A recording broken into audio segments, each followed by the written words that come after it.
மதிமுகம் நேயர்களுக்கு வணக்கம். இது நேர்முகம். இன்றைய நேர்காணலில் சிறப்பு விருந்தினராக நம்மோட அரசியல் விமர்சகர் ஜெகதீஸ்வரன் இணைந்திருக்கிறார். பேசலாம். இந்த 2 ஆண்டுகள்ல விஜய் கைப்பற்றிய தருணங்களை விட கோட்டை விட தருணங்கள் அதிகம் நான் பார்க்கிறேன். விஜய் ரோட்ல போகும்போது புழுதி பிறந்தாலும் அதுக்கு திமுக தான் காரணம். திடீர்னு விஜயோட கார் பஞ்சர் ஆனது திமுக தான் காரணம். திமுக போபியால இருக்காரு. டிவிகே டிஎம்கே, டிவிகே இதை தாண்டி அவரால் சொல்லவே முடியாது. கொள்கை தலைவர் யார்? கொள்கை தலைவர் என்ன? எதுக்காக கொள்கை தலைவராக இருக்கிறாங்க? ஒரு கட்சியோட கொள்கை என்னடா எனக்கு தெரியாது. நல்ல ஒரு ஸ்கேம், 50,000 அந்த 50 லட்சம் சம்பாதிக்கிறதுக்கு ஒரு வேலை பார்த்துட்டாங்க. ஊழல் சக்தின்னு பேசுற விஜய் எதுக்காக நீ கருப்பு படம் வாங்குறீங்க? ஒரு 100 ரூபாய் ஆரம்பிச்சு 3 கோடி ரூபாய் வரைக்கும் திருடுகின்ற ஒரு கட்சியாக தாவேக இருக்கு. புஷியானந்த் ஒரு ஃப்ராடு, இவர் ஜான் ஃப்ராட், விஜய் ஒரு ஃப்ராடு. விஜய் கருப்பு பணம் பெற்றார், ஆமாம். விஜய் ஏமாற்ற முயற்சித்தார், ஆமாம். விஜய் ஒரு ஊழல்வாதி, ஆமாம். விசிலுக்கு போடுற ஓட்டு வீணா போன ஓட்டுன்னு ஆயிடும். டயா பூஸ்டர் சுகரை கண்ட்ரோல் பண்ணும், உங்க ஆரோக்கியத்தை மீட்டு தரும். சர்க்கரையை கட்டுப்படுத்துறதுக்கான எளிமையான வழிமுறை, இயற்கையான வழிமுறை. அனைத்து மருந்து கடைகளிலும் கிடைக்கும்.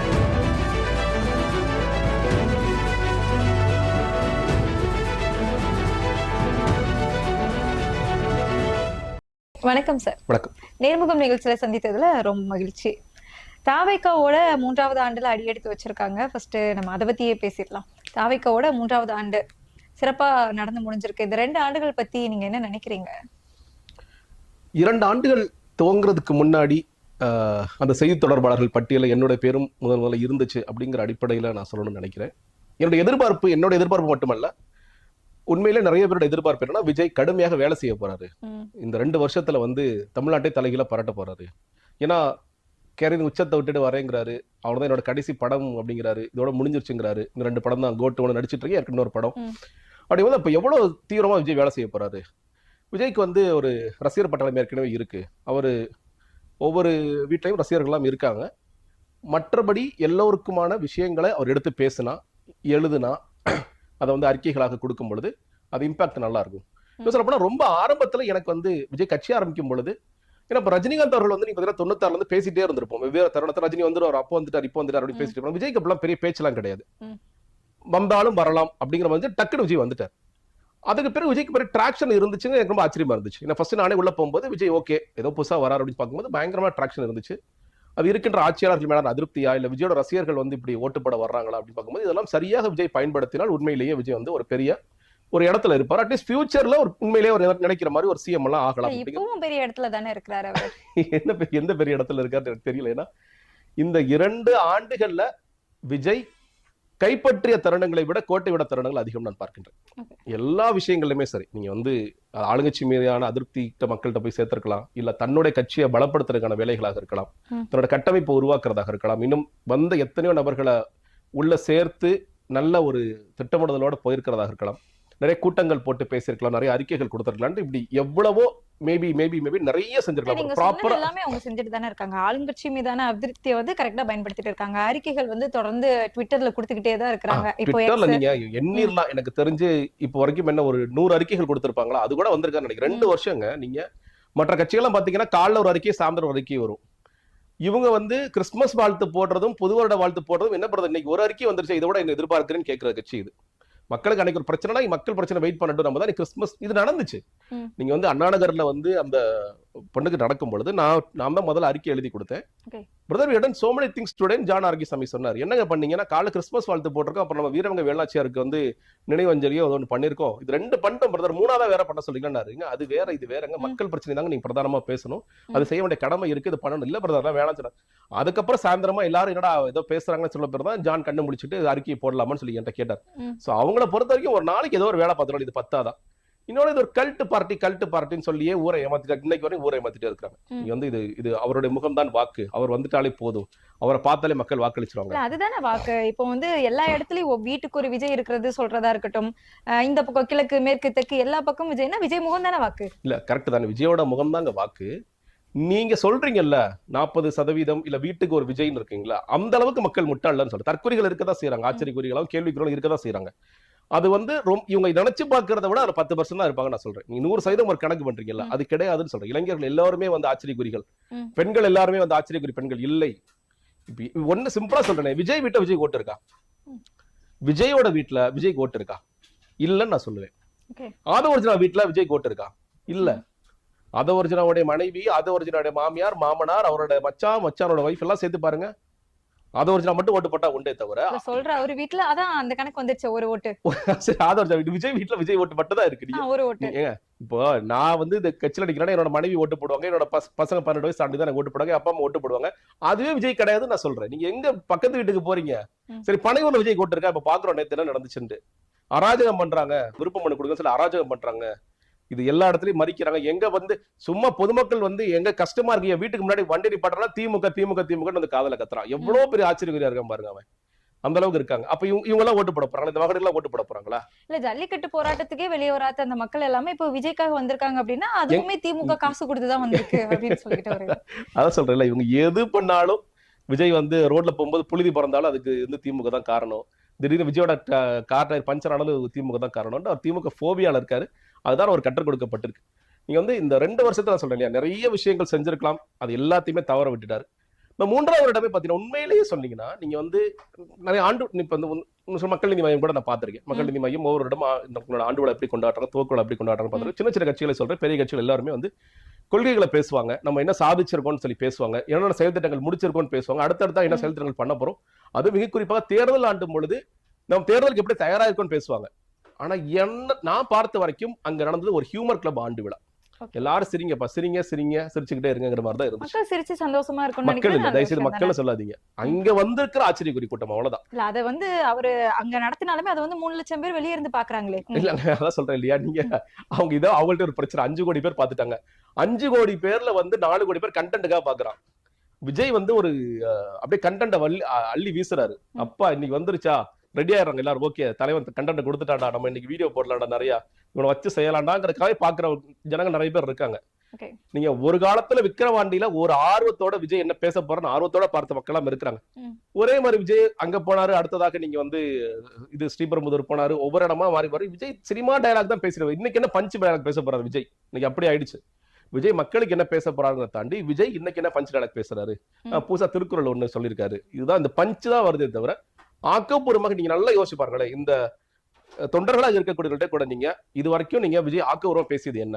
TVK against DMK, TVK against DMK, இதை தாண்டி அவரால் சொல்லவே முடியல. கொள்கை தலைவர் யார்? கொள்கை தலைவர் என்ன? எதுக்காக கொள்கை தலைவராக இருக்கிறாங்க? உங்க கட்சியோட கொள்கை என்னடா எனக்கு தெரியாது. அதான் சொல்றாங்க, பிறப்புக்கும் எல்லா உயிருக்கும். அதாங்க எழுதி போடுறத படிச்சுட்டு போறது வேற. உண்மையிலேயே நீங்க அது கொள்கையே கிடையாது அவங்களுடைய. அது வந்து அவங்க சொல்றது மதச்சார்பற்ற சமூக நீதி கொள்கை. அதுவே உங்களுக்கு தெரியாதுன்னு நான் சொல்றேன். அந்த புத்தகத்துல இருக்கின்ற வார்த்தை என்பது மதச்சார்பற்ற சமூக நீதி கொள்கை தான் சொல்லியிருக்காங்க. பிறப்புக்கும் எல்லா உயிருக்கும்ங்கிறது எங்களோட கோட்பாடுன்னு சொல்லி சொல்றாங்க. இந்த பிறப்புக்கும் எல்லா உயிருக்கும் நீங்க முதல்ல எங்க வந்து இன்னைக்கு வரைக்கும் அதற்கு உண்மையா இருந்தீங்களா? ஒரு ஆணப்படுகொலை நடந்தா அதுக்கு பேச மறுக்கிறீங்க. எவ்வளவோ பிரச்சனைகள் நடந்துட்டு இருக்கு. நீ ஆதவர்ஜுனா தலித்துகளுக்கு உண்டான கொடுமைகள் பெரிய கிளாஸ் எல்லாம் எடுக்கிறாரு. தலித் பிரச்சனைக்கு மற்ற கட்சிகள் பேசணும்னு சொல்லி சொல்ற. நீ எங்க பேசுன? நீங்க என்ன சொன்னீங்களா, வேங்கவேல வந்து துரோகம் பண்ணாங்க, நீங்க வேங்கவேல் போக வேண்டியதானே, மேல்பாய் திரௌபதி அம்மன் கோயில் போக வேண்டியதானே, தலித்துகள் தாக்கப்பட்ட இடத்துல நீங்க போய் நிக்க வேண்டியதானே, உங்களுக்கு யார் தடுத்தா? அதே திருமணம் தான் போகணுமா? அப்படிலாம் கிடையாது. நீங்க போக வேண்டியதானேப்பா, யார் வந்ததுக்கு அப்புறமா போவோம். அதான் அவங்க ஆட்சிக்கு வந்ததுக்கு அப்புறம் தான் எல்லாமே செய்வாங்க. அப்படின்னா நீங்க வந்து ஆட்சிக்கு வர்றதுக்கு என்ன செய்வீங்கன்னு ஒரு கேள்வி இருக்குல்ல. எதுக்கு நீங்க மாதிரி ஆட்சிக்கு வரணும்? இதெல்லாம் சரியில்லை, ரைட், ஓகே, நான் ஒத்துக்கிறேன், இதெல்லாம் சரியில்லை, மக்கள் ஒத்துக்கிறாங்க. இதை நீ வந்து என்ன சரி செய்ய போற? நீ வந்தா என்ன மாற்றத்தை கொடுக்க போற? நீ ஒரு விஷயத்த சொல்ற, இது தப்புங்க, அராஜகம் பண்றாங்க, ஓகேப்பா, உங்க கட்சிக்காரங்க அராஜகம் பண்றாங்களா பண்ணலையா? இந்த கட்சியில வந்து நிறைய பாலியல் குற்றவாளிகள் இருக்காங்க, உங்க கட்சியில பாலியல் குற்றவாளிகள் இருக்கிறாங்களா இல்லையா? நீங்க இந்த நாமக்கல் மாவட்ட செயலர் என்ன பண்ணாரு? நீங்க திருச்சியோட மாவட்ட செயலர் என்ன பண்ணிட்டு இருந்தார்? ஸ்பா சென்டர் நடத்திட்டு இருந்தார், அவர் கைதாகலையா? எத்தனை போக்சோ வழக்குகள் உங்களால் கைதாகலையா? நீங்க விரல் சுட்டி நீங்க சொல்ற எல்லா விஷயங்களும் உங்க கட்சியிலும் நடந்துகிட்டு இருக்கு. எந்த விதத்துல நீங்க இந்த கட்சிகள், நீங்க குறை சொல்ற கட்சிகளுக்கு மாற்றா இருக்கீங்க? இன்னும் சொல்ல போனா நீங்க ஊழல் சொல்ற கட்சிகள் கூட ஆட்சிக்கு வந்த பிறகு அவங்க மேல ஊழல் குற்றச்சாட்டுகள் இருக்கு, நான் மறுக்கல. நீ உள்ளே வரல, எவ்வளவு பெரிய நீ வந்து திருட்டு வேலைகள் பண்ணிட்டு இருக்க. இன்னைக்கு வந்து நேத்து ஒண்ணு இல்லைங்க, நல்லா யோசிச்சு பாருங்க. 50,000 வேட்பு மனுவா, 50,000 விருப்பம் மனுவா, ஒரு விருப்ப மனுவோட காஸ்ட் 100 ரூபாய். அப்ப எவ்வளவு சம்பாதிச்சிருக்காங்க நேத்து மட்டும்? 50 லட்சம். இது ஒரு ஸ்கேமா இல்லையா? எவ்வளவு சூப்பர். நீங்க பகல் நீங்க வந்து உண்மையிலேயே வந்து ஹெச்வினோத் என்ன பண்ணிருந்தாரு, சதுரங்க வேட்டையா, இந்த சீன்லாம் சேர்க்கணும். உட்கார்ந்த இடத்துல 50 லட்சம் ரூபாய். நீங்க நல்லா யோசிச்சு பாருங்க, 234 தொகுதி தான். இந்தியா முழுக்கவே எவ்வளவு தொகுதி நமக்கு தெரியும். 50,000 விருப்ப மனு நீ வாங்கி எதுக்காக நீ விற்கிற? 50,000 விருப்ப மனு முதல்ல ஏன் நீ வந்து எல்லா கட்சியும் இருப்பாங்க கொடுக்கும் போதே 10,000 15,000 ஏன் இந்த ஃபில்டர் வைக்கிறாங்க? ஏன்னா இருக்கிறது 234 தொகுதி தான். எலெக்ஷன்னா நீ வந்து சில செலவழிச்சுதான் ஆகணும். உடனே வேட்புமனு தாக்கல் பண்ண போறோம், 10,000 கேட்கறாங்களா இல்லையா? ஏன்னா தேர்தல் என்ன சொல்றாங்க, எல்லா காசும் மக்களோட வரிப்பணத்துல செய்ய முடியாது, நீயும் அதுல பங்கெடுக்கணும், நீ காசு கொடுத்து ஆகணும், ஓசில எல்லாம் வந்து நிக்க முடியாது. அதே மாதிரிதான் கட்சிகளும் என்ன பண்றாங்க, திமுக 10,000 அதிமுக 15,000 ஏதோ ஒரு காஸ்ட் பிக்ஸ் பண்ணி தான் உள்ள வராங்க. இவங்க ரொம்ப ஸ்மார்ட்டா என்ன பண்றாங்க, ஒசியானதுக்கு போன் போட்டு மாவட்ட செயலர் எல்லாத்துக்கும் எல்லாரும் வந்து 200-300 ஃபார்ம் வாங்கிட்டு 120 மாவட்ட செயலர் ஒவ்வொரு மாவட்ட செயலர் வந்து 200-300 ஃபார்ம் நேற்று வாங்கிட்டாங்க. நான் என்னடா 10,000 உள்ள போட்டிருக்கு, அவனுக்கு மாவட்ட செயலருக்கு தெரியாம இந்த ஸ்கேம் நடத்துறாங்க பாருங்க. மாவட்ட செயலர் 10,000 ரூபாய் வாங்குறது வந்து நார்மல் தானே? நீங்க அதான் சொல்லல, இது முதல்ல யாருக்குமே தெரியாதுன்னு நான் சொல்றேன். நேத்து பேசுறவங்க என்ன பேசிட்டாங்க, திமுக 100 ரூபாய்க்கு ஃபார்ம் கொடுப்பீங்களா, அதிமுக 100 ரூபாய்க்கு ஃபார்ம் கொடுத்தீங்களா சொல்லி இலவசமாவே கொடுப்பாங்க. நீ 10,000 கட்டணுமே, அதை சொல்றாங்கல்ல திமுக அதிமுக. இலவசமா ஆன்லைன்ல விட்டாங்கல்ல, அது 100 ரூபாய் கட்டி தான் நீங்க எடுக்க முடியும். நீங்க அதில் சொல்ல நான் என்ன சொல்றேன்னா, திமுக அதிமுக அதை டவுன்லோட் பண்ணி பார்த்தேன், ஃப்ரீயா தான் வருது. சரி ஓகே, ஃப்ரீயா வருது. நீங்க சொல்றீங்களா, இப்போ நீங்க ஒரு திமுக அதிமுக வேட்புமனுக்கு போனீங்க, விருப்பம் வாங்க போனீங்கன்னா முதல்ல கூட சொல்லிடுவாங்க, டிடி 10,000 15,000 நீ கட்டணும், அப்பதான் உங்களுக்கு ஃபார்ம் கொடுப்போங்கிறதா நியதி, அதான் விதி. எந்த கட்சியில நீ ஓசில ஃபார்ம் வாங்கிட்டு போங்க அப்படிலாம் சொல்ல மாட்டாங்க. இவங்க என்ன பண்றாங்க, நல்ல ஒரு ஸ்கேம், 50,000 அந்த 50 லட்சம் சம்பாதிக்கிறதுக்கு ஒரு வேலை பார்த்துட்டாங்க. எல்லாரும் போறவரங்களா மக்கள்லாம் வந்து வாங்குறாங்க. எனக்கு புரியல, மக்கள் வந்து தேர்தலில் நிக்க போறாங்களா இப்போ? இது விருப்பம்ங்கிறது யாருக்கானதுங்க? யாரெல்லாம் எம்எல்ஏ ஆகணும்னு ஆசைப்படுறோமோ, ஏன்னா எம்எல்ஏ ஆகணும்னு ஆசை இருக்குன்னா நான் போய் வாங்குறேன். நான் சும்மா வாட்டர் கேன் போட வந்து சார் 100 ரூபாய்க்கு ஃபார்ம் கொடுக்குறீங்களா, அதுதான் இது நடந்தது. 100 ரூபாய்க்கு எங்க தலைவருக்கு ஃபார்ம் கொடுக்குறாருப்பா, இப்ப 10,000 கட்டு அப்படி சொல்லி சொல்றீங்க. இதுல பெரிய ஃபில்ட்ரேஷன் நடக்கும். அதையும் தாண்டி சில பேர் வந்து சேருவாங்க, வந்து அதுலயும் கிளீனா ஒன்று பண்ணாங்க. 2 நாளா ஒரு சோர்சஸ் என்னங்க சோர்சஸ் சொல்லுது, விஜயே நேர்காணல் பண்ண போறாராம். அப்ப நீங்க 10,000 கட்டிட்டு போனீங்கன்னா விஜயே உங்களை கூப்பிட்டு நேர்காணல் பண்ணுவாரு. சோ அதுக்காக தான் இத்தனை கூட்டங்கள் போய் வாங்குனது. சரி, விஜய் எத்தனை பேர் நேர்காணல் பண்ணுவாரு? சரி, நீங்க இப்ப நேத்து 50,000 இன்னைக்கு நீ டவுன்லோட் பண்றீங்க, ஒரு 1 லட்சம் பேர் 10,000 கட்டினா வச்சுக்கோங்க, 1 லட்சம் பேர் 10,000 கட்டிட்டாங்க, 100 கோடி ஆச்சு. இந்த 1 லட்சம் பேரும், இந்த 1 லட்சம் பேரையும் விஜய் என்னைக்கு நேர்காணல் பண்ணி முடிப்பாரு? 2036 தேர்தலுக்குள்ள முடிச்சிருவாரா? எவ்வளவு நூதனமா கொள்ளடிக்கிறாங்க பாருங்க இந்த கட்சி. எப்ப இந்த ஊழல் வேலையை யார் தட்டி கேட்கறது? நேத்து ஒரு 50 லட்சம் அடிச்சிருக்க, நீங்க தொடர்ச்சியா வந்து இந்த 10,000 வாங்கி அது ஒரு அடிக்க போற, இதெல்லாம் தாண்டி விட சொல்றேன் கேளுங்க. நம்ம முன்னாடி நம்ம பேசியிருக்கோம், 2 கோடி ரூபாய்க்கு பேரம் பேசிட்டு இருக்காங்க, இதை இப்ப 3 கோடி ஆக்கிட்டாங்க. 2 கோடி ரூபாய் எம்எல்ஏ சீட்டுக்கு. நீங்க இப்ப விருப்பமனு ஓகே ஒரு பக்கம் இருக்கு, அதெல்லாம் நடக்குது. பட் ஏற்கனவே சில பேர் வந்து அப்ரோச் பண்றாங்க, சீட் வேணுமா வாங்கிக்க, 3 கோடி ஒயிட் டிடி எடுத்து கொடுத்துரு. ஏன்னா இன்னைக்கு எல்லா பக்கமும் சிக்கல் இருக்கு. முதல்ல வந்து 2 கோடி ரூபாய் வந்து ஊழல் பண்ணலாம் தான் புஷியானந்தோட பிளானா இருந்துச்சு.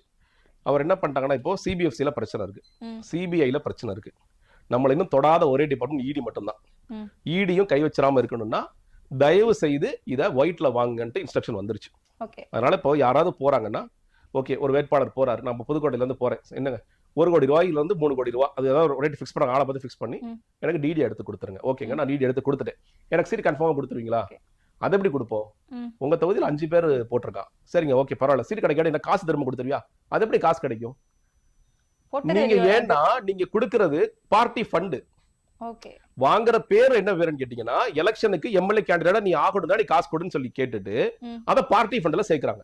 நான் டொனேஷன் தான் கொடுக்க கூடாது, அதனால பார்ட்டி ஃபண்ட்ல கொடுத்துட்டாங்க. சரிங்க, பார்ட்டி ஃபண்ட் தான், நீ திரும்ப கூட என்ன காசுனா அது கொடுக்க முடியாது. அது பார்ட்டி ஃபண்ட்ல போய் சேர்ந்துச்சு, அது எப்படி உள்ள போகும்? உள்ள போனது எப்படி வெளியே வரும்? முதல் வாய்க்குள்ள போயிடுச்சு. அப்ப இந்த திருட்டு என்ன சொல்லுவீங்க நீங்க? இது நடக்குது. ஒரு 100 ரூபாய் ஆரம்பிச்சு 3 கோடி ரூபாய் வரைக்கும் திருடுகின்ற ஒரு கட்சியாக தாவேக இருக்கு. நான் இந்த சக்தி இப்ப நீங்க இன்னும் சொல்ல போனா ஊழல் குறித்தெல்லாம் விஜய் முதல்ல பேசும்பொழுது திமுக பாஜக பேசிட்டு இருந்தாரு. ரொம்ப லேட்டஸ்டா தான் வந்து அதிமுக ஊழல்னு பேசினார். இதற்கு பேர் என்ன விஜய் அப்படிங்கறது ஒரு கேள்வி. நேற்றுல இருந்து வருமான வரி அது வந்து 1.5 கோடி ரூபாய் அபராதம் போட்டது செல்லும். அதுல உண்மையிலே பிரச்சனை நிறைய பேர் வந்து ஃபார் அகேன்ஸ்ட் எல்லாம் பேசிட்டு இருக்காங்க. ஃபேக்ட்ஸை மட்டும் நான் சொல்றேன், ரொம்ப எல்லாம் போல. 2016 ஐடி ரைடு போறாங்க. நீங்க புலி படம் அடுத்த நாள் ரிலீஸ் ஆகணும், நைட்டோட நைட்டா பிடி செல்வகுமார் வீட்டுல ரைடு, விஜய் வீட்டுல ரைடு. அதனால காலைல படம் ரிலீஸ் ஆக மத்தியான ஷோஸ் தான் ரிலீஸ் ஆகுது. ஸோ ரைட்ல ஃபர்ஸ்ட் பாக்குறாங்க இன்கிரிமினேட்டிங் டாக்குமெண்ட்ஸ், அதாவது குற்றம் சாட்டப்பட்ட பொருந்தக்கூடிய சில பொருட்களை எடுக்கிறாங்க. உதாரணத்துக்கு விஜய் ஒரு பெரிய எல்இடி டிவி வாங்க வச்சுங்களேன், இதுக்கு சோர்ஸ் என்னப்பா, அது எங்க காசு வந்துச்சு? தலை சரி வரையும் வாங்கிட்டேங்க. இந்த ஏன்னா நீ செக்கில் நீ 16 கோடி போட்டு வாங்கியிருக்க, அதுக்கு நீ டாக்ஸ் கட்டிட்ட, அதுக்கு வந்து டாக்ஸ் எல்லாம் டிடிஎஸ் பிடிச்சி தான் கொடுத்துருவாங்க ப்ரொடியூசர். 16 கோடி இல்லை நீ கணக்கு காமிச்சிட்ட. அது இல்லாம இது ஒரு ஏதோ தெரியுதே, சொல்லு எங்க இருந்து வாங்கின? நான் 5 கோடி தான் வாங்கினேங்க. எப்படி வாங்கினேன்? பிளாக்கா வாங்கினேன். ரைட், ஓகே, 5 கோடி வாங்கினியா? ரைட். அடுத்த இன்னொரு சுற்று மறுபடியும் இன்னும் கொஞ்சம் எவிடன்சஸ் வருது. 5 கோடி மாதிரி தெரியலையப்பா, உண்மையை சொல்லு. 15 கோடி வாங்கினேங்க. அப்போ அன்னைய நிலையில புலி படத்துக்கு விஜய் செக்கா 16 கோடியும் கேஷா 15 கோடியும் நீங்க வாங்குறீங்க. நீங்க சினிமால அது சகஜம் தான் சொல்லிச்சுக்கோங்களேன். எல்லாரும் பெரிய நடிகர்கள், சின்ன நடிகர்கள் எல்லாரும் வாங்குவாங்க. ரொம்ப சில பேர் தான் நேர்மையா இருப்பாங்க. அவங்க செக்ல தான் வாங்குவாங்க, டிடிஎஸ் கட்டிடுவாங்க, இன்னும் இன்கம் டாக்ஸ்ல ஒன்னு ஃபைல் பண்ணி நமக்கு ரிட்டர்ன்ஸ் வரணும் வாங்குவாங்க, இல்ல கட்டுவாங்க. இதுதான் வந்து நிதர்சனம். இதெல்லாம் பத்தி பிரச்சனை இல்லை. விஜய் ஒரு நடிகராக அவருக்கு உரிமை இருக்கு. எனக்கு வந்து இதை நீங்க போட்டது தப்பு, நான் அடுத்த வருஷம் இந்த என்னோட இன்கம் எல்லாம் காமிச்சிட்டேனே அப்படிங்கிறது. அடுத்த வருஷம் என்ன சொல்ல, 34 கோடி ரூபாய்க்கு நான் கணக்கு காமிச்சிட்டேன், 15 கோடி அதை சேர்த்துட்டேன்.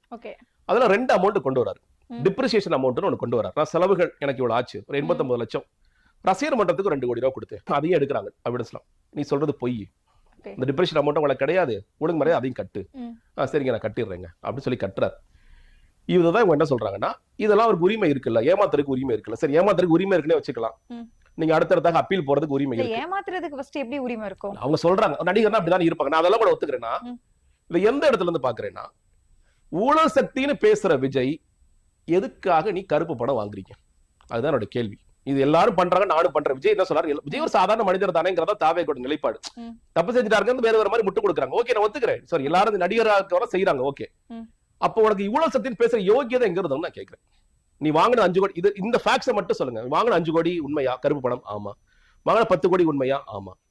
அப்போ நீ கருப்பு படம் தானே வாங்கின. அந்த கருப்பு பணத்துக்கு வந்து டாக்ஸ் கட்டாம ஏமாத்துறது தானே நீ நினைச்ச. நீ கருப்பு அடுத்த வருஷமே கட்டலாம் அப்படின்னு சொல்லிட்டு அதாங்க. நீங்க நான் சிம்பிள், நீ கோர்ட்ல ஆர்குமெண்ட் பாருங்க. ஒன்னே ஒன்று தான் ஐடி சொல்லுது. நாங்க ஒருவேளை அந்த தேதியில இந்த சர்ச்சை கண்டக்ட் பண்ணாட்டி விஜய் அவராக வந்து, சார் நான் கருப்பு படம் வாங்கிட்டேன் சார், நான் வந்து கட்டன்னு கட்டிருப்பாரா? யாராவது கட்டுவாங்களா? அவ்வளவு நேர்மையா இருந்தா கருப்பு படம் வாங்க மாட்டாங்க. அவன் அவ்வளவு நேர்மையின் சிகரம்னு வச்சுக்கோங்களேன்.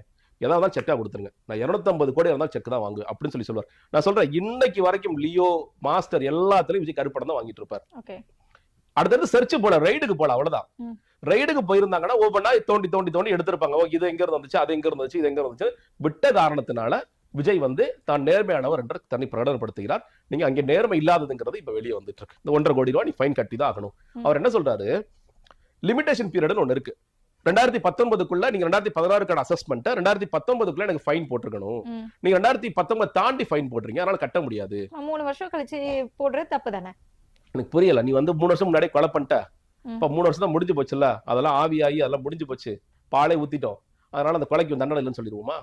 இல்ல நீ வந்து ஒரு திருட்டு பண்ணிட்ட, உன 3 வருஷம் கழிச்சா நீ எங்கேயோ தலைமறைவா இருந்த குற்றவாளி, நாங்க திருடி 3 வருஷம் ஆச்சுங்க, என்ன விட்டுருங்க. சரிப்பா 3 வருஷம் ஆச்சா, விட்டுலாம். அந்த மாதிரி சட்டம் ஏதாவது வச்சிருக்கோமா நம்ம? கோர்ட் அதான் சொல்லுது. நேற்று கோர்ட் என்ன சொல்லுச்சு, இந்த லிமிடேஷன் பீரியட் அதெல்லாம் தூக்கிட்டு வராத, லிமிடேஷன் பீரியட் கட்டு. நீ இதுக்கு மேல அப்பீல் போறேன்னா போய்க்க. இல்ல எனக்கு 1.5 கோடி போட்டது தப்பு, நான் தான் அடுத்த வருஷம் காமிச்சேன் இல்ல அப்படின்னு நீ போய்க்க, அது வேற விஷயம். ஆனா அந்த லிமிடேஷன் பீரியட் கதையை தூக்கிட்டு வராத, மற்ற விஷயங்களுக்கு நீ டாட்டுக்கு போய்க்கலாம், நீ ஹையர் அப்பீல் போய். அப்போ ஒட்டுமொத்தமாக ஒரே ஒரு பாயிண்ட் தான், விஜய் கருப்பு பணம் பெற்றார் ஆமாம், விஜய் ஏமாற்ற முயற்சித்தார் ஆமாம், விஜய் ஒரு ஊழல்வாதி ஆமாம், அவ்வளவுதான் சிம்பிள். இல்ல அது இன்னுமே நிரூபிக்கப்படல தானே. நேற்றுல இருந்து எல்லாருமே விஜய் ஒரு குற்றவாளி போடுறாங்க. அவங்க என்ன சொல்றாங்க, நீ மேல்முறையீடு போகணும்னா போய்க்கோ அப்படின்னு தானே சொல்றாங்க. இல்லங்க, அந்த டாக்குமெண்ட்ல விஜய் என்ன சொல்றாரு, ஆமா நான் 5 கோடி வாங்கினேன்னு சொல்லிட்டாருல. நீ ரொம்ப பேஸ், நீங்க வழக்கே விட்டுருங்க. நான் அவர் வீட்டுக்கு சர்ச்சுக்கு போறேன், ஐடி ஆள் போறாரு. ஐடி ஆள் கேட்கிறார், சார் பணம் கருப்பு பணம் வாங்கினீங்களா? ஆமா சார் வாங்கினேன். எவ்வளவு கோடி வாங்கினேன்? 5 கோடி வாங்கினேன். அதுவும் பொய். அடுத்த நாள் திரும்ப உண்மை சொல்லுங்க சார், எவ்வளவு சொல்லுங்க? 15 கோடி வாங்கினேன். இதுதான். ஏன்னா 15 கோடி தான் எங்களால வந்து அவங்களால இன்கிரிமெண்டிங் டாக்குமெண்ட்ஸ் பிடிக்க முடியுது. அதோட முடிஞ்சிருச்சுன்னு நான் சொல்றேன். கேஸ் அப்புறங்க அவர் அடுத்த வருஷம் கட்டினாரா கட்டலையா, அபராதம்க்கு போனுச்சா போகலையா, அதெல்லாம் இல்ல. தூய சக்தின்னு சொல்கின்ற விஜய் நான் சொல்றது தூய சக்தி அல்ல. தூய சக்தி நீ தயவு செய்து பேசாதான் நான் சொல்றேன். நீ ஒரு ஊழல்வாதியாக இருக்க. நான் இதே சொல்றேன். நான் ரோல்ஸ் ராய்ஸ் கார்ஸ்ல நான் இன்னைக்குமே சொல்றேன், அவர் அன்னைக்கு ஜிஎஸ்டி எல்லாம் கிடையாது, அன்னைக்கு எல்லாருமே அப்பீல் போயிருப்பாங்க. அதுல இன்னுமே சொல்றேன், அதுல எனக்கு மாறுபட்ட கருத்தெல்லாம் கிடையாது. ஆனா இந்த ஐடி வழக்கை பொறுத்த வரைக்கும் விஜய் கருப்பு பணம் வாங்கியது உண்மை. அதுதான் நான் சொல்றேன். அது ஊழல் வருமா வராதா? இந்த நாடு வந்து நாசமா போறதுக்கு என்ன காரணம்? கருப்பு பணம் வாங்குறதா காரணம். அதுதானே இப்ப நீ பண்ணிட்டு இருக்க. நீ இதை ஏமாத்தானே முயற்சி பண்ற. நீ 250 கோடின்னு சொல்லி சொல்ற. 250 கோடியில எவ்வளவு செக் போட்டு வாங்குற, எவ்வளவு வந்து கருப்பு பணம் வாங்குற, யாருக்கு தெரியும்? ஐடி ரைடு உனக்கு போல. ஐடி ரைடு போனாங்கன்னா அந்த சோர்ஸ் எல்லாம் எடுத்தாங்கன்னா உண்மையில 250 கோடி தான் முதல்ல வாங்கலையா, இல்ல அதுவே வட சொல்றியா அப்படிங்கிற உண்மைகள்லாம் வெளியே வரும். ஒவ்வொரு படத்தோட ஃபைலிங்ஸ் எல்லாம், இப்ப லியோ படம் ஃபைலிங்ஸ் பண்ணும்போது சில உண்மைகள் வெளியே வருது. அடுத்ததாக நீங்க ஜனநாயகன் படம் பண்ணீங்கன்னா அந்த உண்மைகள்லாம் வெளியே வரும். அந்த வாரிசு படம் பண்ணும்போது அந்த உண்மைகள் வெளியே வரும். உண்மையிலே விஜய் எவ்வளவு சம்பாதிச்சாரு, எவ்வளவு வாங்குறாரு அப்படிங்கிற உண்மைகள் வரும். அது ஐடியோட கம்பேர் பண்ணும்போது தெரிஞ்சிடும். அப்ப நீங்க பிளாக்ல எவ்வளவு வாங்குறீங்க, ஒயிட் எவ்வளவு வாங்குறீங்கிற உண்மைகள்லாம் வெளியே வரும். இப்ப விஜய் வந்து ஒரு தூய சக்தின்னு சொல்கின்ற விஜய் உண்மையில் ஒரு தூய சக்தி இல்லை அப்படிங்கறத நான் சொல்றேன். இல்ல இப்போ இந்த ஜனநாயகன் படமாக இருந்தாலும் சரி, அவங்க வந்து டைரக்டா ரிவைசிங் கமிட்டி போயிருந்திருக்கலாம். ஆனா அவங்க வந்து கோர்ட்டுக்கு போனாங்க. ஆமா. இப்போ இந்த இதுவா இருந்தாலும் சரி, நீங்க சொன்ன மாதிரி கையங்காலமா மாட்டினப்பவே அவங்க வந்து ஃபைனை கட்டி இருந்திருக்கலாம். அப்பவுமே வந்து கோர்ட் போறாங்க. இப்போ நீதிபதியே சொன்னதுக்கு அப்புறம் நான் மேல்முறையீடு போவேன் அப்படின்னு சொல்றாங்க. இப்படி கோர்ட்டுக்கு போகணும் அப்படிங்கிற ஒரு முடிவை வந்து எப்படி எடுக்கிறாரு? இந்த ஐடியா எல்லாம் யாரு கொடுக்குறாங்கன்னு நினைக்கிறீங்க? அவர் சுத்தி இருக்கிற ஒரு மேனேஜர் கொடுக்கலாம், இல்ல வந்து ஆடிட்டர்ஸ் யாராவது கொடுக்கலாம். இல்ல சார் நம்ம அப்பீல் போய் நிறைய பேர் வந்து ரிலீஃப் வாங்கியிருக்காங்க, நம்ம கட்ட வேண்டிய அவசியம் இல்ல அப்படிங்கிற அதான் சொல்றேன் இல்லையா. இது தாவேக்கங்கிற கட்சியே ஆரம்பிக்காட்டி யாருமே அவரை பத்தி கவலைப்பட போறது, இந்த கேஸை பத்தி கவலைப்பட போறது இல்ல. Nobody father's. ஓகே விஜய் ஏதோ வழக்குல மாட்டிட்டாரப்பா, ஏதோ அபராதம் போட்டாங்களாப்பா, அடுத்த முடிஞ்சு போச்சு, அவ்வளவுதான். நீங்க இங்க இருக்கிறதா பிரச்சனை, நான் அதுக்குள்ள போவே இல்லை. நீங்க வந்து அவர் செய்தது சரியா தவறா, ஒரு நடிகராக அவருக்கு அந்த வாய்ப்புகள் இருக்கா, எல்லாமே இருக்கு, அதெல்லாம் மன்னிக்கங்க. நீ தூய சக்தின்னு சொல்லிட்டு அதை பண்ணாதங்கிறதா என்னோட பாயிண்ட். அதற்கு உனக்கு தகுதியும் யோகியதையும் இல்லை அப்படிங்கிறது ஒண்ணு. உன் கட்சி உண்மையிலேயே தூய்மையான கட்சியா இருக்கா? இல்ல. நேத்து முதல் கூட ஸ்கேம் பண்ணிட்டு இருக்கீங்க. இன்னைக்கு முதல் கூட சீட்டை விற்கிறதுக்கு 3 கோடி விற்கலாமா, 2 கோடி விற்கலாம். நீ ஃபர்ஸ்ட் கதை சொன்னது என்ன? புஷி ஆனந்த் சைக்கிள் ஓட்டவனுக்கு தான் நான் வந்து சீட்டு கொடுப்பேன், போஸ்டர் ஓட்டவனுக்கு சீட்டு கொடுப்பேன். யாருக்கு கொடுத்துறீங்க நீங்க? சைக்கிள் ஓட்ட, போஸ்டர் ஓட்ட யாருக்கு நீங்க கொடுக்குறீங்க? இதெல்லாம் கதைகளாக சொல்லிட்டு இருக்கீங்க. எவ்வளவு காசு அடிக்க முடியுமோ காசு அடிக்கிறீங்க. ஊழல்வாதிகளாக யாரெல்லாம் அதிமுக ஊழல்வாதிகளா இருந்தாங்களோ அந்த ஊழல்வாதிகளாம் பக்கத்துல உட்கார்ந்து அழகு பார்த்துட்டு இருக்காரு. செங்கோட்டையனாக இருக்கலாம், இல்ல கூப்ப கிருஷ்ணனாக இருக்கலாம். இன்னைக்கு ஒருத்தர் சேர்ந்திருக்காரு. எல்லா ஊழல்வாதிகளும் எல்லாத்தையும் கூட்டிச்சு பக்கத்துல உட்காரச்சு, பாருங்க நான் வந்து நேர்மையானவர், நான் தூய சக்தி அப்படின்னு சொல்லிட்டு இருக்காரு. நான் சொல்றேன், நீங்க வந்து புஷி ஆனந்த் ஒரு ஃப்ராடு, இவர் ஜான் ஆல்சன் ஃப்ராட், விஜயே ஒரு ஃப்ராடு தான். விஜயே ஒரு ஃப்ராடு தான். அதுதான் அவர் தொடர்ச்சியா அவர் ப்ரூவ் பண்ணிட்டே இருக்காரு. ஆனா பேசுறது எல்லாமே நான் ரொம்ப யோகியன் அப்படின்னு சொல்லி பேசுறாரு. அவர் யோகியன் அல்லங்கிறதா இந்த பாயிண்ட். செங்கோட்டையன் வந்து பத்தி பேசியிருந்தோம். அவரோட எம்எல்ஏ பதவியை ராஜினாமா செஞ்சுட்டு தான் இங்க வந்து தாவிக்காவுல இருந்து சேர்றாரு. ஆனா இப்போ 2 நாளா ஒரு போட்டோ வந்து பார்க்க முடியுது. ஒரு பஸ் ஸ்டாப்ல வந்து செங்கோட்டையனோட பெயர் போட்டு பக்கத்துல எம்எல்ஏ தாவிக்காவோட அந்த கலர்லயே போட்டிருக்காங்க. இது உண்மைதானா இல்ல ஏதாவது ஏஐ பிக்சர் அந்த மாதிரி இருக்குமா? இல்ல எனக்கு தெரியல, நான் பார்க்கல. பட் ஆனா அந்த மாதிரி போடுவது கண்டிப்பா சரி கிடையாது. ஏன்னா அவர் எம்எல்ஏ கிடையாது, சட்டமன்ற உறுப்பினர் கிடையாது. இன்னொன்னு தாவேக சார்பாக அவர் ஜெயிக்கவும் கிடையாது. அப்படி இருக்கும் பொழுது எந்த அடிப்படையில போடுறாங்க அப்படிங்கிற ஒரு ஆசைக்கு போட்டுக்கிறாங்கன்னு நினைக்கிறேன். இந்த விஜய் கும்பல் வாழ்கின்ற உலகம் என்பது தனி உலகம். அந்த உலகத்துல விஜய் என்னைக்கோ சிஎம் ஆயிட்டாரு. ஆன்லைன்லயே விர்ச்சுவல் வாரிசு ஆன்லைன்லயே வாழ்ந்து, ஆன்லைன்லயே வாக்கெடுப்பு நடத்தி, ஆன்லைன்லயே இதை எண்ணி, மற்ற கட்சியெல்லாம் 4% 8% தாண்ட மாட்டாங்க. ஆனா விஜய் வந்து 92% இருப்பாரு. அந்த மாதிரி ஒரு காலத்துல நாம் தமிழர் இதெல்லாம் இருந்துச்சு. அந்த இடத்துக்கு தமிழக வெற்றி கழகம் வந்திருக்கு. இன்னொன்னு, நீங்க இந்த இதுல யார் ஓட்டு போறாங்கன்னு கேட்டீங்கன்னா, வீட்டுக்கு ஒரு விஜய், அந்த விஜய்க்கு இன்னும் 18 வயசு ஆகல, வெளியே வந்து ஓட்டு போட முடியாது. அந்த விஜயும் அதுல இருக்கிறாங்க. நான் சொல்றது, எங்க வீட்டுல குட்டி பொண்ணு இருக்குன்னா அந்த பொண்ணு ஓட்டு போட முடிஞ்சா ஓட்டு போட்டு விஜய்க்கு தான் ஓட்டு போட்டு அதெல்லாம் நடக்கும். சோ இந்த மாதிரியான ஒரு ஆன்லைன் உலகத்திலே வாழ்ந்துட்டு இருக்காங்க. எல்லாமே அவங்க ஆன்லைன்லயே ஆரம்பிச்சு ஆன்லைன்லயே முடிச்சிடலாம். இப்ப நீங்க ஆன்லைன்ல பதிவிறக்கம் செய்யலாம், நாளைக்கு ஆன்லைன்லயே நீங்க இன்டர்வியூ கூட கண்டக்ட் பண்ணிக்கலாம், ஆன்லைன்லயே ஓட்டு போட்டுடலாம் அப்படிங்கிற அளவுக்கு வந்துருவாங்க. அந்த உலகத்துல மேபி செங்கோட்டையன் எம்எல்ஏவா இருப்பாரு, ஆதவர்ஜுனா எம்எல்ஏவா இருப்பாரு, புஷி ஆனந்த் அமைச்சராக இருப்பாரு, மற்ற அமைச்சர் பெருமக்களா இருப்பாங்க. அந்த ஒரு கனவு உலகத்துல அவங்க வாழ்ந்துட்டு தான் இருக்கு. அது மேபி அதோட பார்ட்டா இருக்கும்னு நான் நினைக்கிறேன். இதுக்கு முன்னாடி பேசிருக்கும் போதே பேசியிருந்தோம், தாவிகா சார்பா நேத்து விநியோகம் பண்ணிட்டு இருந்தாங்க விருப்பமனு. அந்த இடத்துலயுமே ஒரு கலவரம். சோ தாவிகா வந்து எந்த பக்கம் போனாலுமே அங்க ஒரு பிரச்சனை அது வந்து உருவாகிட்டே இருக்கு. அது ஏன்னு பாக்குறீங்க? இல்லங்க, நீங்க இப்போ எல்லா அலுவலகங்களும் எங்க இருக்கு நமக்கு தெரியும். இப்ப திமுக அறிவாலயத்துல நீங்க அது திமுக கட்சி ஆபீஸ்ங்கிறது தெரியும். அங்க பார்க்கிங் ஃபெசிலிட்டிஸ் எப்படி இருக்குங்கிறது தெரியும். அப்படி இல்லாட்டியும் பொதுமக்களுக்கு பெரிய இடைஞ்சல் இல்லாத பல இடங்கள் இங்க இருக்கு, சுத்தி பார்க் பண்றதுக்குலாம் இருக்கு. அதிமுக ராயப்பேட்டை ஆபீஸும் தெரியும். இது ஃபுல்லாவே வந்து ராயப்பேட்டை அந்த ஆபீஸ் அப்படிதான் இருக்கும் அப்படிங்கிறது தெரியும். இப்ப தேமுதிக அவங்க தனியா ஒரு இடத்துல வச்சிருக்காங்க. சிலர் அது கூட சில சர்ச்சைகள் கோயம்பேடை சுத்தி எல்லாம் நிறைய டிராபிக் ஆகுதுன்னு சொல்லி சொல்லுவாங்க. நீங்க ஊருக்கு ஒதுக்குப்புறமா அவர் பனையூர்ல போய் ஆபீஸை வைக்கிறார். நீங்க அதுக்கான பார்க்கிங் ஸ்பேஸ், ஏன்னா அது ஃபுல்லா வந்து ரெசிடென்ஷியல் ஏரியா, அந்த ரெசிடென்ஷியல் ஏரியாக்குள்ளதான் இவர் வந்து வச்சிருக்காரு. இது இப்ப ஆரம்பிச்ச பிரச்சனை இல்ல. விஜய் வந்து மக்கள் மன்றமாக இருக்கும்போது, மக்கள் இயக்கமாக இருக்கும் போதுல இருந்து தொடர்ச்சியாக இவங்க போய் வண்டியை பார்க் பண்றது இதெல்லாமே நடந்துகிட்டு தான் இருக்கு. இன்னைக்கு ரொம்ப அதீதமா, நேத்து இன்னைக்கு ஒண்ணும் இல்ல, நேத்து ஏன் இந்த இவ்வளவு பெரிய கலவரம் ஆச்சு? புஷி ஆனந்த் இன்ஸ்ட்ரக்ட் பண்றாரு, எல்லா மாவட்ட செயலரும் கிளம்பி வா. நீங்க பாருங்க, சம்பந்தமே அதெல்லாம் போட்டோ போறேன் சொல்லி இவன் எதுக்கு விருப்பம் பண்ணு வாங்குறான், இவன் எப்படி சீட்டு வாங்க, சீட்டே வாங்க முடியாது. அதை யாருமே சொல்லல, இது மாதிரி நிறைய பேர் இருக்காங்க. நீ எப்படி, உனக்கு நீ எதுக்கு வாங்குற, எனக்கு புரியவே இல்லையே, நீ எதுக்கு 100 ரூபாய் காசு கொடுத்து வாங்குற, நீ எதுக்கு 100 ரூபாய் காசு கொடுத்து வாங்குற, இது மாதிரி எவ்வளவு எக்கச்சக்கமா. அப்பதான் ஓ ரைட்டு, புஷி ஆனந்த் இன்ஸ்ட்ரக்ட் பண்ணி வாங்க வைக்கிறாரு. நான் ஃபர்ஸ்ட் ஒரு தான் வாங்குறாங்கன்னு நினைச்சேன். அதுக்கப்புறம் மாநில ஒருத்தர் பேசுறாரு, 200 ஃபார்ம் வாங்க சொல்றாரு அவரு. 200 ஃபார்ம் ஆயிட்டு போய் என்ன பண்றது? மொத்தம் இருக்கிறது 234 தொகுதினே, நான் 2 தொகுதி தான் மாவட்ட செல்லுது. ஏன்னா வாங்க புஷ் பண்றாரு, எனக்கு கண்டிப்பா நீ வாங்கி தான் ஆகணும். யார் அதிகமான ஃபார்ம் வாங்குற நான் போட்டி வச்சிருக்கேங்கிறாரு அவரு. ஓகே, எதுக்கு இப்படி ஒரு போட்டியா? காசுங்க அவருக்கு. அவர் சொல்லு வருஷமா ஏத்தி விடுவாரு, நீ வாங்கிட்டியாடா நீ வாங்கிட்டியாடா நீ எவன்டா நிறைய வாங்கணும்னு சொல்லி கேட்பாரு. அது ஒரு கெத்து. பக்கா மாஸ். நீ ஒண்ணு இல்ல, இதை எடுத்துட்டு போய் என்ன பண்ணுவாங்க? 50,000 ஃபார்ம் எடுப்போம். ஒவ்வொரு மாவட்ட செயலரும் 200 ஃபார்ம் வாங்கியிருக்காங்க. அவன் 2 மாவட்டத்துக்கு தான் அவன் ஃபில் பண்ணி கொடுக்க போறான். அவனோட ஒரு தொகுதி, இன்னொரு தொகுதி, 2 தொகுதி இல்ல 3 தொகுதி கொடுக்க போறாங்க இல்லையா? மத்ததெல்லாம் எடுத்துட்டு போய் என்ன பண்ணுவா நீங்க? எதுக்கு இந்த ஸ்கேம்கான வேலைகள் பாக்குறீங்க? அப்போ இது என்னன்னா, விஜய்ட்ட தலைவரை பாத்தீங்கல்ல, சம கூட்டம்.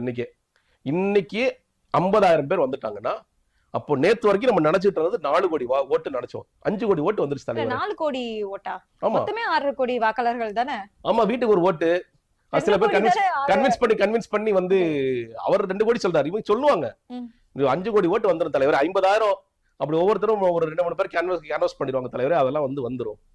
புஷி ஆனந்த் சீரியஸாவே ஒரு நாள் என்ன சொல்றாருன்னா, நம்மளுடைய வாக்காளர்கள் விஜய் சொன்ன மாதிரி தான். விஜய் சொன்னார் இல்லையா, விஜய் வீட்டை விட்டு வெளியே வான்னு சொல்லி சொல்றாங்க. அந்த தேர்தல் அன்னைக்கு காலைல 7 மணிக்கெல்லாம் நம்ம பசங்க வெளியே வருவான்னு சொல்லி சொன்னார்ல. புஷி ஆனந்த் ஏற்கனவே சொல்லிட்டாரு, காலையில 7 மணிக்கெல்லாம் நம்ம ஆட்கள் வந்துருவாங்க. 11 மணிக்கெல்லாம் நம்ம வாக்கள் வந்துரும். நம்ம வாக்கள் 11 மணிக்கு க்ளோஸ் ஆயிடும். அதுக்கப்புறம் பூத்துல இருக்கவங்க கிளம்பி வீட்டுக்கு போயிடுங்க. இது என்னன்னு கேட்டீங்கன்னா FDFS. காலையில படக்காட்சி 7 மணிக்கு காட்சி ஓபன் ஆயிடும். முதல் காட்சி பார்த்த உடனே நீங்க போயிட்டு ரிவ்யூ பண்ணிட்டு கிளம்பிடலாம். அதுதான் புஷி ஆனந்த். கலெக்ஷன் வந்துரும். சோ அதே மாதிரிதான் என்ன நினைச்சிட்டு இருக்காங்கன்னா, காலையில நம்ம ஆட்கள் ஓட்டு போட்டு போயிடுவாங்க அப்படிங்கறது விஜயும் நம்புறார், புஷி ஆனந்தும் நம்புறார். காலைல அப்படியே அலையா விஜய் வரணும். இவங்க சொல்ற அந்த 2 கோடி பேர் வந்துட்டு போகணும்னாலே சாயங்காலம் 1000 இருட்டிரும்.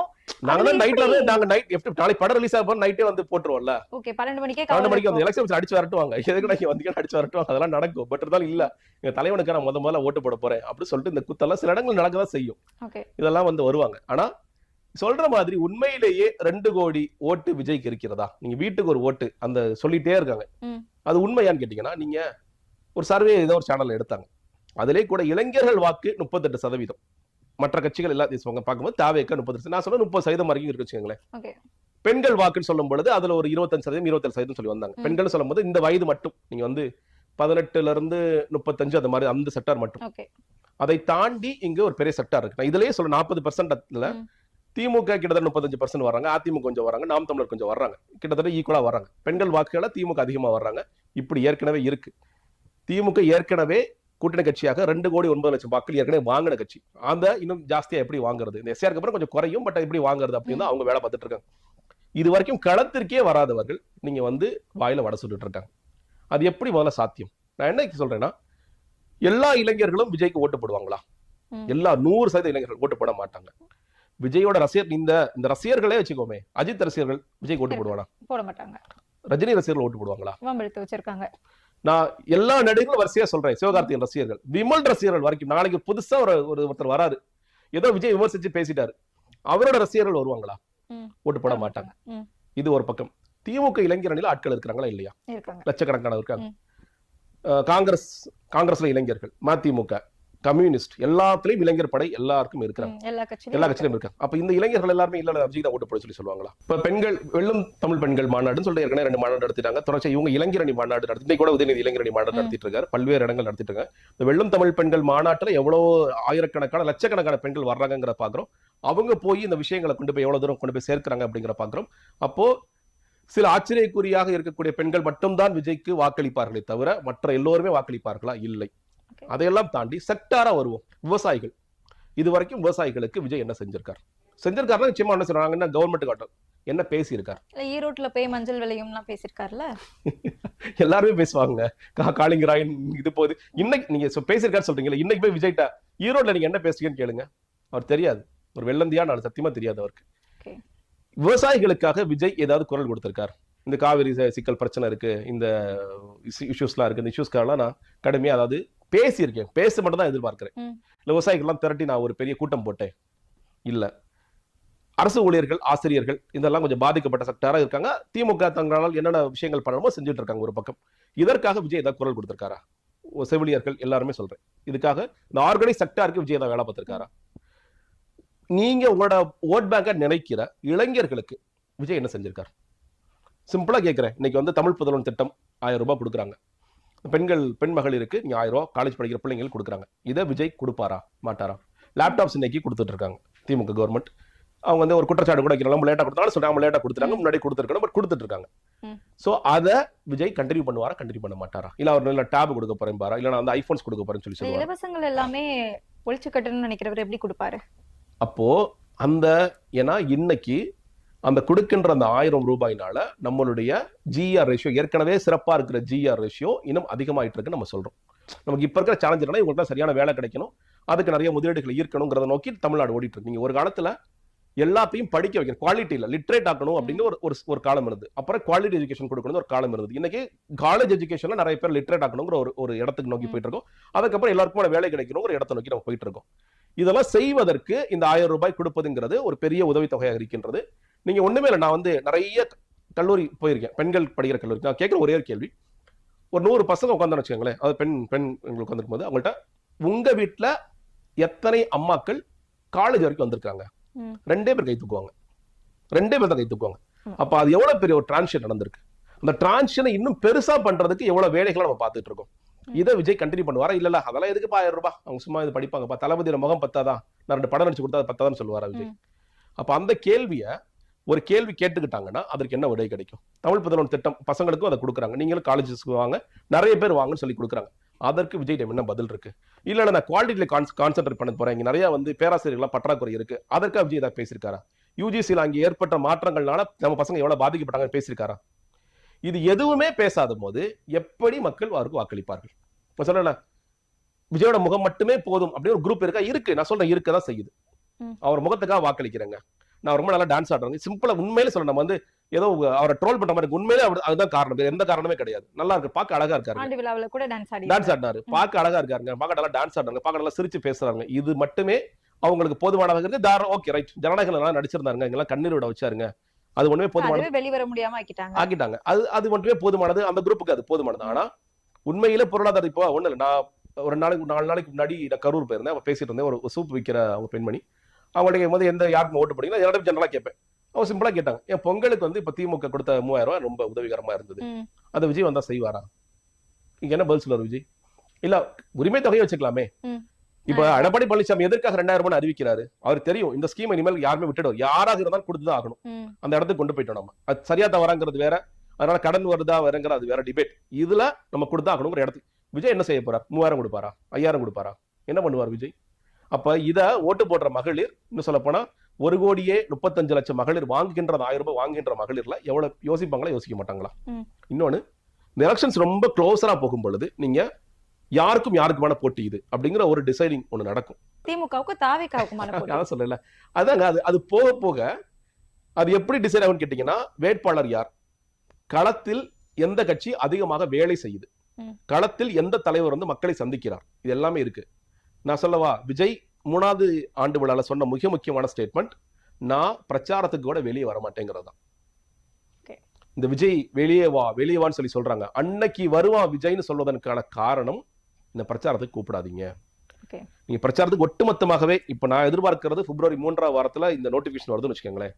நீங்க கேண்டிடேட் செலக்ஷன் அது இதுன்னு பண்ணிட்டு ஹார்ட்லி 1 மந்த் இருக்கும். ஏப்ரல் 10ஆம் தேதி எலெக்ஷனா இருக்கலாம். 1 மந்த், இந்த 1 மாசத்துல விஜய் 37 மாவட்டங்கள் கூட போக முடியாது. எப்படி இந்த 236 தொகுதிக்கு போவார் அவர்? அந்த 30 மாவட்டங்கள் கூட போக மாட்டார். நான் சொல்றேன், வீட்டுல இருந்து நான் ஏதாவது ரெஸ்ட், ரொம்ப என்னப்பா இவ்வளவு டயர்டா இருக்கீங்க, முன்னாடி சனிக்கிழமை ஒரு நாள் பண்றதுக்கே நான் அவ்வளவு அவஸ்தைப்பட்டேன், இந்த 30 நாள் ஏதாவது ஓட்டி விட்டுருங்க, நான் சர்க்கார் மாதிரி கடைசியா வீடியோ போட்டுக்கிறேன் தான் விஜய் சொல்ல போறார். கண்டிப்பா வீடியோ தான் வரப்போகுது. அப்போ நீ ரொம்ப க்ளோசர் எலெக்ஷன் போகும்போது மக்கள், என்னப்பா எடப்பாடி உங்க ஊருக்கு வந்துட்டாரு, ஸ்டாலின் வந்துட்டாரு, உதயநிதி வந்துட்டாரு, வேற யாருப்பா சீமான் வந்தாரு, அன்புமணி வந்தாரு, இவங்கெல்லாம் வந்துட்டாங்க. விஜய் அவர் வீட்டுல தூங்கிட்டு இருக்காரு, பனைகளை ரெஸ்ட் எடுக்கிறார். அப்ப மக்கள் என்ன செய்வாங்க, அவனுக்கு எதுக்கு ஓட்டு போட்டுக்கிட்டு? அந்த களம் என்பது நீங்க திமுக அதிமுக மாறும் பொழுது நான் பிராக்டிகலா பாத்திருக்கேங்க. நான் எலெக்ஷன் நிக்கும் போது சொல்லுவார், நான் உண்மை நான் விசில் சின்னத்துல நின்னவன், லோக்சபா கட்சியில தம்பி விசில் சின்னத்துல நின்னவன் 52 2011 ஒரு ஆசிரியர் ஒருத்தர் எனக்கு போன் பண்ணார், தம்பி விசிலுக்கு தான் ஓட்டு பண்ணு உள்ள போனேன், ஆனா எனக்கு உள்ள போனா சூரியன் ரெட்டல மட்டும் தான் கண்ணுக்கு தெரிஞ்சுது, என்ன மன்னிச்சிருப்பாரு. அது பிராக்டிகல் தானே, விட்டுருக்கேன் சார், பரவாயில்ல சார், அது எல்லாருக்கும் இயல்பு தான், இதுதான் நடக்கும். விசில் கண்ணுக்கே தெரியாது. என்னங்க முதலமைச்சர் தூங்கி எழுந்து கேட்டா கூட விசில் தான் சொல்லுவாரு சொல்றீங்க. இருக்கலே மகா கேவலமான காமெடி. அந்த ஹியூமர் கிளப் காமெடியிலேயே ரொம்ப மகா கேவலமான காமெடி அது. அதுக்கு புஷியானது எந்திரிச்சு அப்படியே சூப்பர் சூப்பர் சிரிச்சதெல்லாம் இவ்வளவு பெரிய தற்கொலையா நீங்களா எப்பரா இருக்கீங்கன்னு தான் எனக்கு தோணுச்சு. முதலமைச்சர் எப்படிங்க சொல்லுவாரு? நீ வேற யாராவது கூட சொல்லிருக்கலாம், முதலமைச்சர் வீட்டுல கேட்டாங்க இல்ல வந்து ஒரு அமைச்சர் வீட்டுல பேசிட்டாங்க, இப்படி ஏதாவது நீங்க சொல்லிருக்கலாம். அந்த இடத்துல விஜய் என்ன பண்ணாலும் சிரிப்போம், விஜய் என்ன பண்ணாலும் ஆரவாரப்படுத்துவோம், விஜய் எவ்வளவு கேவலமா பேசலாம் அதை ரசிப்போம்னு இருக்கிற கூட்டம் அது. முதலமைச்சர் இப்படி சொல்லுவாரா? தூங்கி எந்திரிச்சு நான் விசிலுக்கு தான் ஓட்டு போட அப்படி சொல்லுவாரா? என்ன முட்டாள்தனமான ஒரு வாதம் இதெல்லாம். அப்படி இருக்கும்போது அது கண்ணுக்கே தெரியும். ரொம்ப க்ளோஸ் எலெக்ஷன் போகும்போது விசிலுக்கு போடுற ஓட்டு வீணா போன ஓட்டுன்னு ஆயிடும். நீங்க தோக்குற கட்சிக்கு ஓட்டு போட மாட்டாங்க. இப்ப ஏன் விசிலுக்கு நான் நிக்கும் போது ஏன் விசிலுக்கு ஓட்டு போடல? ஜெகதீஸ்வரன் போடுற ஓட்டுனால ஏதாவது மாற்றம் வருமா? மாற்றம்லாம் வராது. அப்ப திமுக அதிமுக இவங்க தான் ஆட்சிக்கு வர போறாங்க. இவர் எம்எல்ஏ போறாரு, ஆக மாட்டார். இவர் எவ்வளவு ஓட்டு 1000 ஓட்டு 2000 ஓட்டு. அந்த நிலைமை வந்து ரொம்ப வருஷமா இருந்துட்டே இருக்கத மாத்தணும் இல்லையா? மாற்றம்ங்கிறது வேணும் தானே? நல்ல படத்துக்கு சொல்லிட்டீங்க. நீங்க வந்து என்ன பொறுத்த வரைக்கும் elections are always between good evil and bad evil தான் நான் சொல்லுவேன். ஒரு நல்ல பேய்க்கும் கெட்ட பேய்க்குமான சண்டை தான் இது. வந்து குட்டுக்கும் பேடுக்குமான சண்டை எல்லாம் கிடையாது. இது எலெக்ஷன் எந்த கட்சியா இருந்தாலும் நான் சொல்றேன். அதுதான் பேய் தான், எல்லாமே பேய் தான். இதுல விஜய் வந்து ஏதோ ஒரு தேவதை மாதிரி ஏஞ்சல் மாதிரி நினைச்சீங்கன்னா இல்லை, அது மோசமான பேயா இருக்கு நான் சொல்றேன். எங்க கட்சியை வந்து நான் ஏன் தேர்ந்தெடுக்கணும்னு மதிப்பீடு எங்க இருந்து வருவேன்னா, கட்சி நீ நடந்த லட்சணத்துல தான் வருவேன். இந்த கட்சி அதான் சொல்லி ஆரம்பத்திலே அதான் சொன்னேன்.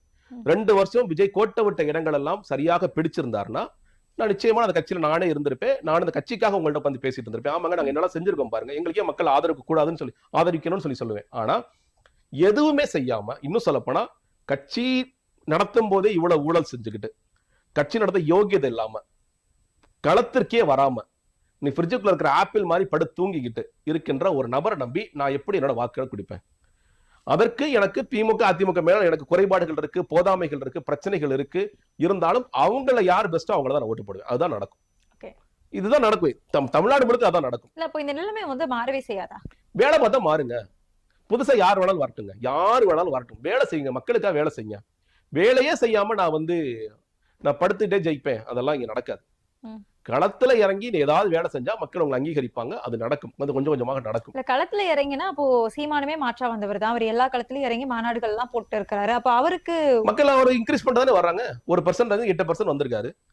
அவர்கிட்ட இருக்க கொள்கைகள் அவருக்கு மக்களுக்கு பிரச்சனை இருக்கலாம்.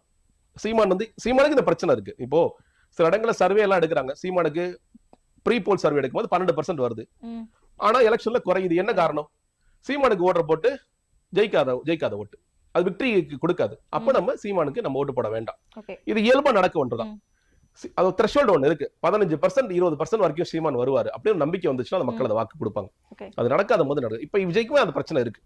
விஜய் வந்து நீங்க சும்மா சொல்லிக்கலாம், வீட்டுக்கு ஒரு கதையெல்லாம் சொல்லலாம், பசங்க சில பேர் கன்வின்ஸ் பண்ணலாம். ஆனா அது நடக்காத வரைக்கும் விஜய்க்கு விசிலுக்கு போற ஓட்டு வீணா போன ஓட்டுங்கிற மாதிரி ஆயிடும். அதனால இந்த களம் என்பது திமுக அதிமுகங்கிற மாதிரி அந்த க்ளோசரான எலெக்ஷன்ஸ் போகும் பொழுது நீங்க வந்து இவங்க 2 பேருக்குமான வாக்குகளை தான் அது உடையும். இதுல விஜய்க்கு பெரிய வேலையே இருக்காது. கேண்டிடேட்ஸை பார்ப்பாங்க மக்கள். இன்னைக்கு விஜய்ங்கிற முகத்துன்னு நினைச்சிட்டு இருக்காங்க. இதே எல்லா ஊர்களையும் நான் பயணிக்கும் பொழுது ஒரு மாடு செலரை பத்தி பேசினா எல்லாருமே திருடங்க தான் மக்கள் சொல்றது. விஜய் வந்து நம்புறாங்க. அவங்க விஜய் ரொம்ப நேர்மையானவர் நினைச்சிட்டு இருக்காங்க. புசியானம் திருடன், ஆமாப்பா புசியானம் திருடன், மாடச்செலர் திருடன், மதுரை மாடச்செலர் திருடன், புதுக்கோட்டை மாடச்செலர் திருடன் மட்டும்தான் இருக்கான்னு நான் கேட்கிறேன். அதாங்க நீங்க மற்ற கட்சிகள் அதிகாரத்தை ருசி பார்த்த பிறகு நீங்க வந்து சில விஷயங்களை பண்ணிருப்பாங்க. இங்க அதிகாரத்துக்கு வருவதற்காகவே திருடிட்டு இருக்காங்க. பவர் கரப்ஸ். அரவிந்த் கெஜ்ரிவாலா இருந்தாலும் பவர் கரப்ஸ் தான். அதனால மாற்றம் இல்லை. ஆனா நீ நேர்மையா இருக்க ரொம்ப ரொம்ப கஷ்டமான விஷயம் தான். ஆனா நீ போற வழியே வந்து நீ ஊழல் செஞ்சுட்டு தான் உள்ள போற. எப்படிப்பா நீ ஆட்சி? ஜான் சொன்னார், பிரதர் என்ன பண்ணியாவது உள்ள போயிடணும் பிரதர். என்ன பண்ண உள்ள போறது? நீ எதுக்கே வரணும்? நான் ஏற்கனவே இருக்கிறவன நான் திருத்தறதுக்கான வேலையை பார்ப்பேன். அவனை எதிர்த்து நான் போராடுவேன். அவனை எப்படி சரி பண்ணணும்னு நான் வந்து அந்த மாதிரி அமைப்புகள் ஏற்படுத்தி நாங்கெல்லாம் சிவில் சொசைட்டியா வேலை பார்த்துட்டு போறோம். நீ எதுக்கு என்ன பண்ணி வேணாலும் வர்ற? உனக்கு எனக்கு என்ன மாற்று? இது என்ன மாதிரி மாற்றுன்னு நான் கேட்கிறேன். என்ன பண்ணாலும் வர்றது எதுக்கு நீ வரணும்? அப்ப இல்ல அவங்க மட்டுமே எப்படி கொள்ளடிக்கலாம், நாங்களும் கொள்ளடிக்கணும்ல. அதானே உன்னோட சித்தாந்தம். அப்போ அதானே நீ சொல்ல வர.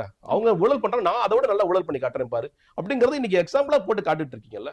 அதான் சொன்னேன். அதனால இந்த 2 பேரை விட எந்த விதத்திலும் விஜய் சரியான நபர் கிடையவே கிடையாது. மிக மிக மிக மோசமான நபர். அந்த கட்சி மோசமான கட்சி தான். நன்றி சார், நிறைய தகவல்களை பயணிந்தீங்க. நன்றி.